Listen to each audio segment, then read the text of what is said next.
Turn to John Hanna, former Vice President Dick Cheney's national security advisor. John, thank you for being here. I would have to say that Iran is starting to look like Venezuela. You have protests, you have violence, you have more than 20 deaths, but on top of it, you have people who are starving. That seems to be a very difficult situation, but when you throw in social media and smartphones, how is this going to be different from 2009 when the crackdown stopped the protests? Well, we've got to see, and I'm not sure anybody has got a great answer for you, Liz. Clearly, what you've latched onto, the dramatic, maybe tenfold increase in the number of smartphones in the hands of Iranian citizens is now absolutely critical.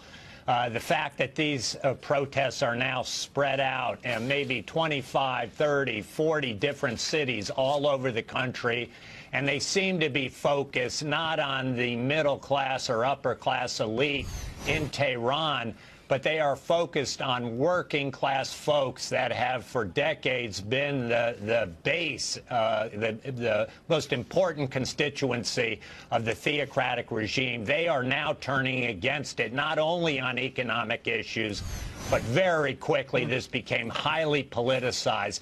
Death to the supreme leader, death to Rouhani, both conservatives and moderates.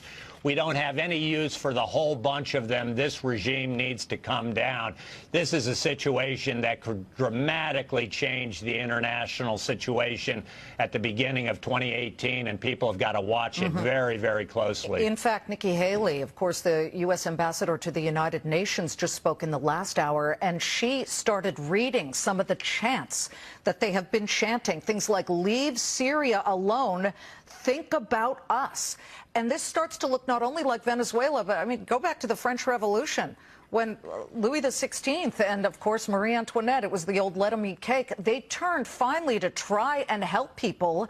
But it's amazing what an empty stomach can do, and it was too late. Will it eventually this time become too late, or is that theocracy or that autocracy, the dictatorship, way too strong?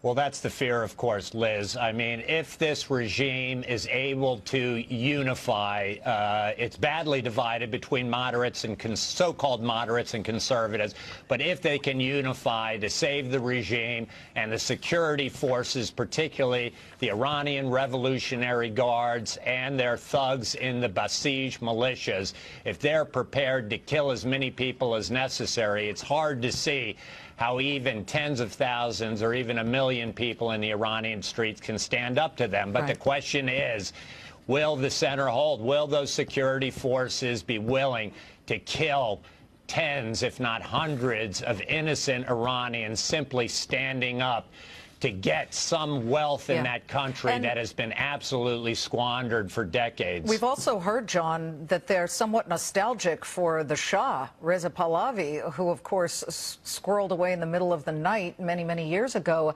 But who goes first, Khamenei or Rouhani? Well, my guess is that Khamenei will throw Rouhani under the bus in a nanosecond. He was brought in specifically, as you remember, to get sanctions lifted and to quiet the Iranian population after the 2009 revolt. If he's now unable to do that, if he himself is now completely delegitimized in the eyes of the people, then I think Khamenei has absolutely no use for him. Well, thank you very much, John. John Hanna, former national security advisor to Vice President Dick Cheney. And by the way, a lot of U.S. companies went right in there, went right into Iran as soon as the sanctions were eventually lifted after the security deal.